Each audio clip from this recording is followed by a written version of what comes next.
नमस्कार, आजाद सिपाही विशेष में आपका स्वागत है। मैं हूं राकेश सिंह। आज मैं एक कहानी सुनाने जा रहा हूं। कहानी एक ऐसे आंदोलनकारी की जिन्होंने रिटायर होने पर नया लक्ष्य तय किया। जिस स्कूल में कभी खुद बोरा लेकर पढ़ने जाते थे, आज वही स्कूल उनके नाम से जाना जाता है। पटना के मिंटू लॉज से पटना हाई कोर्ट तक का सफर फौलादी बना गया था जस्टिस शाहदेव को। कहानी झारखंड के पहले भूमिपुत्र की, जिन्हें हाईकोर्ट का न्यायाधीश बनने का गौरव प्राप्त हुआ।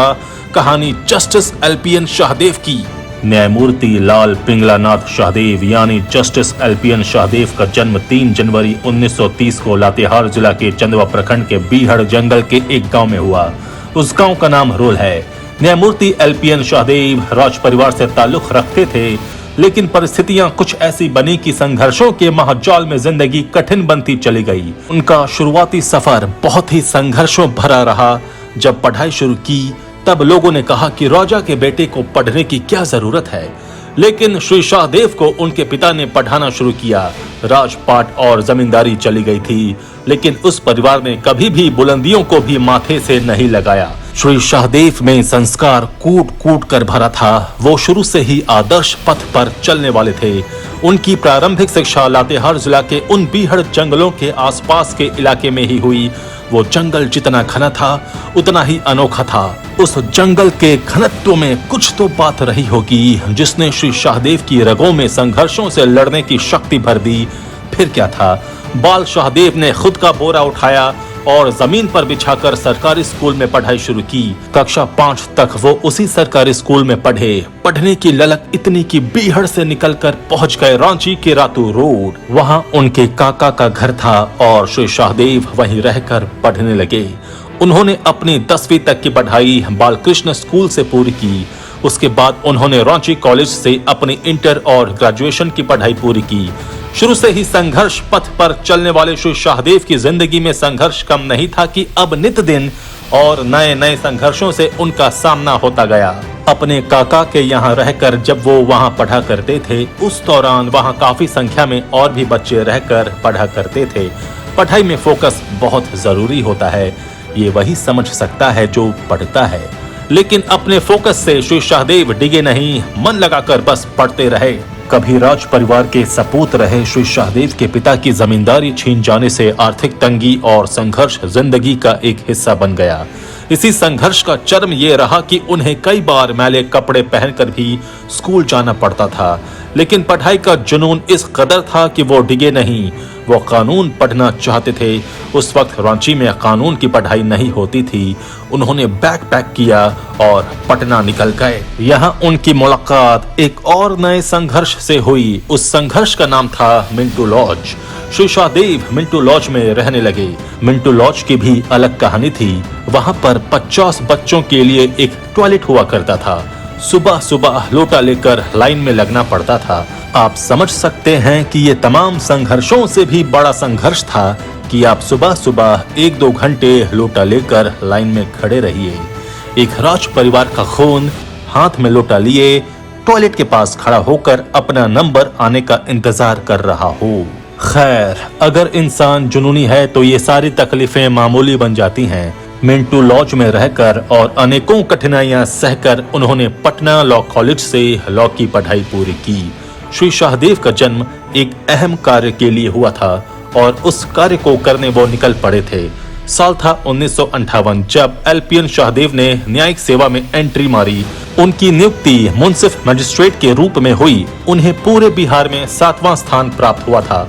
साल 1960 में श्री शाहदेव की शादी प्रभा शाहदेव से हो गई।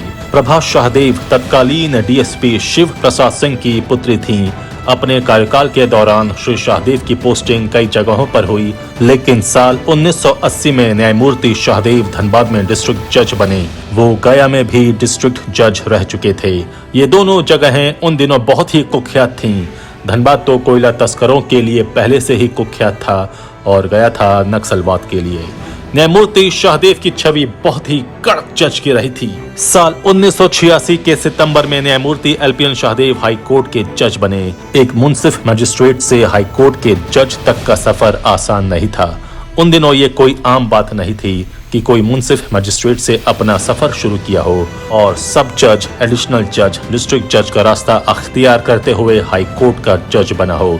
यह सिर्फ और सिर्फ न्यायमूर्ति शाहदेव का जुनून और काम के प्रति निष्ठा ही थी, जो कभी खुद का बोरा लिए स्कूल जाने वाला बच्चा आज हाई कोर्ट का जज था।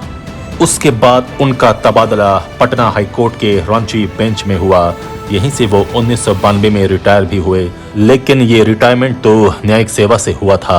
असल में तो यहाँ से अब उनकी नई शुरुआत होने वाली थी। नई शुरुआत मतलब अब जिंदगी के सबसे बड़े संघर्ष से उनकी मुलाकात होने वाली थी।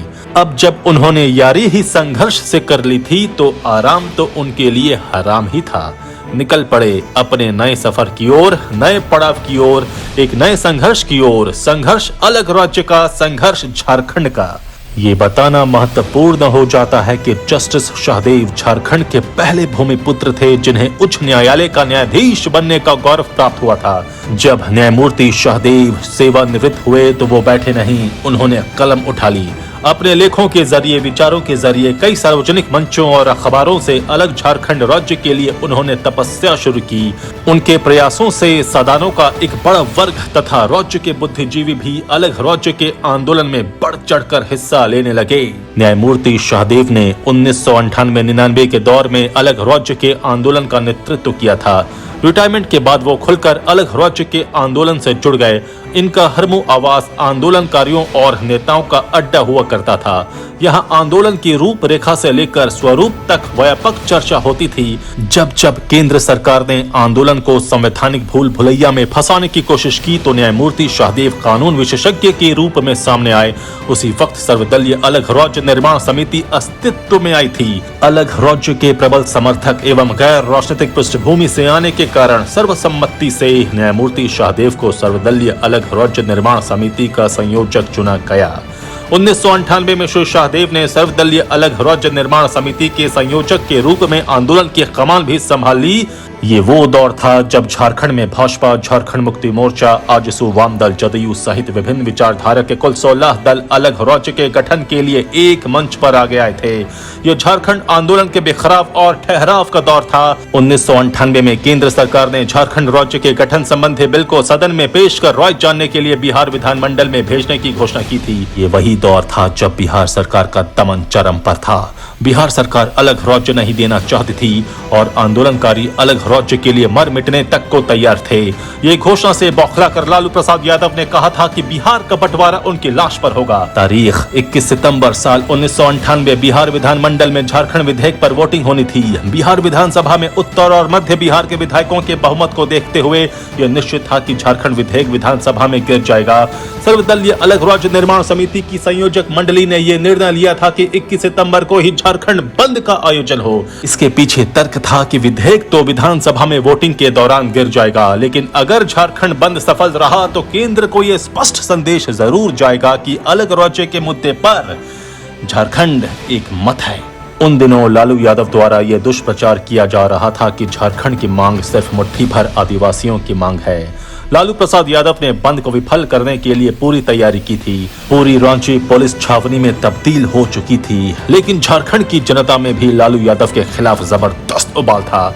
ऐसा प्रतीत हो रहा था कि दक्षिण बिहार उसी समय शेष बिहार से मानसिक रूप से अलग हो गया हो। राजनीतिक दलों के अतिरिक्त झारखंड क्षेत्र के लगभग सभी व्यावसायिक और सामाजिक संगठनों ने बंद का समर्थन किया था। कुछ ऐसा नजारा था कि जनता आगे और नेता पीछे हो गए। फिर 21 सितंबर का वो दिन भी आ गया। झारखंड में अभूतपूर्व बंद का आयोजन किया गया। न्यायमूर्ति शाहदेव की नेतृत्व वाली 16 राजनीतिक दलों की सर्वदलीय अलग राज्य निर्माण समिति अब कमर कस चुकी थी। पहले माटी और फिर पार्टी का नारा बुलंद हुआ। हजारों हजार कार्यकर्ता सड़क पर उतर गए। कहीं कोई जोर जबरदस्ती नहीं हुई। लोग खुद की स्वेच्छा से बंद को सफल बनाने निकल पड़े। रेल आवागमन भी प्रभावित हुआ। बस, टेम्पो और अन्य साधन भी ठप पड़े रहे। ऐसा प्रतीत हो रहा था कि जैसे पूरा झारखंड एक होकर कह रहा हो कि अब हमें बिहार से मुक्ति दो। आंदोलन के क्रम में 21 सितंबर को झारखंड बंद के दौरान जुलूस का नेतृत्व करते हुए न्यायमूर्ति शाहदेव को पुलिस ने शहीद चौक के पास गिरफ्तार कर लिया।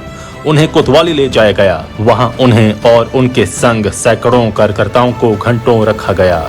न्यायमूर्ति शाहदेव की गिरफ्तारी से पूरे देश में हड़कंप मच गया था, क्योंकि पहले कभी ऐसा नहीं हुआ था कि उच्च न्यायालय के किसी न्यायाधीश को आंदोलन के क्रम में कभी भी गिरफ्तार किया गया हो। आंदोलन के इस दौर में न्यायमूर्ति शाहदेव ने एक नई ऊर्जा का संचार किया था। सदानों का एक बड़ा वर्ग जो इस आंदोलन को शंका से देखता था, वो भी इस आंदोलन से पूरे तरीके से जुड़ गया था। कई बार ऐसा समय भी आया जब केंद्र सरकार ने झारखंड राज्य के आंदोलन को संवैधानिक भूल भुलैया में उलझाने की कोशिश की थी। तब न्यायमूर्ति शाहदेव ने इसका जबरदस्त प्रतिकार किया था। उन्होंने ही सर्वप्रथम बताया था कि अगर बिहार विधानसभा विरोध भी करे तो भी अलग राज्य का गठन हो सकता है। श्री शाहदेव ने ये भी स्पष्ट किया था कि अलग राज्य के गठन संबंधी विधेयक को सदन में मामूली बहुमत से भी पारित कराया जा सकता है।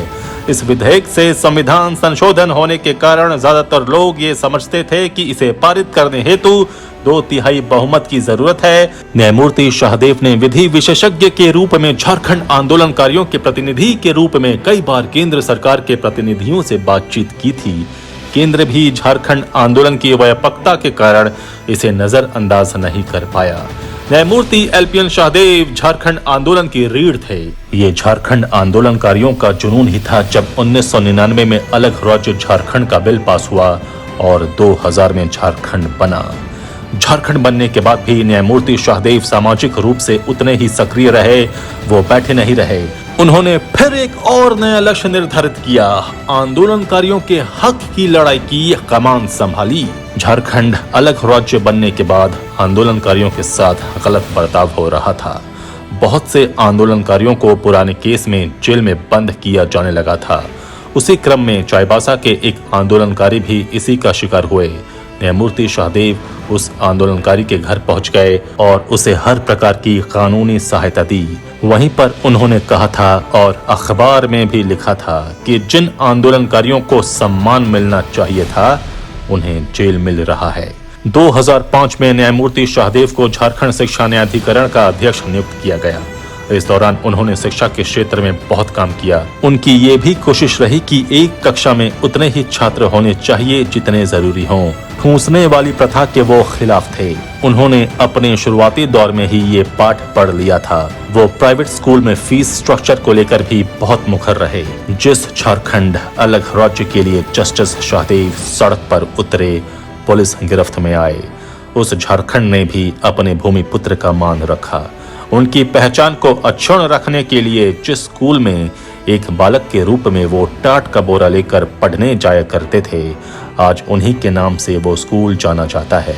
उस स्कूल का नामकरण राज्य मंत्रिमंडल ने 2012 में जस्टिस LPN शाहदेव उत्क्रमित उच्च विद्यालय कर दिया। यही नहीं, जिन आंदोलनों की बदौलत झारखंड अलग राज्य बना, उनमें शामिल आंदोलनकारियों को सम्मान देने की परंपरा भी कायम हुई। न्यायमूर्ति शाहदेव का तैल चित्र विधानसभा में लगाया गया है, जिसका अनावरण तत्कालीन विधानसभा अध्यक्ष CP सिंह ने किया था। यही नहीं, मुख्यमंत्री आवास के सामने स्थित चौक का नामकरण जस्टिस LPN शाहदेव चौक किया गया, जिसका उद्घाटन 2013 में तत्कालीन मुख्यमंत्री हेमंत सोरेन ने किया था। हर साल 10 जनवरी को उस चौक पर हजार लोग अपने नायक के सम्मान में सिर नवाते हैं, पुष्प अर्पित करते हैं। ये सच है कि जाने वाले लौट के कभी नहीं आते, लेकिन ये भी उतना ही सच है कि उनके कर्म बार बार याद आते हैं और उन कर्मों को याद कर लोग अपने नायक के प्रति श्रद्धा सुमन अर्पित करते हैं। आज उस नायक को श्रद्धा सुमन के रूप में मेरे 2 शब्द। आजाद सिपाही के विशेष में अभी इतना ही। आप हमारे इस YouTube चैनल को जरूर सब्सक्राइब करें। आप हमारे Facebook पेज को भी जरूर लाइक और फॉलो करें। जुड़े रहिए आजाद सिपाही के साथ। धन्यवाद।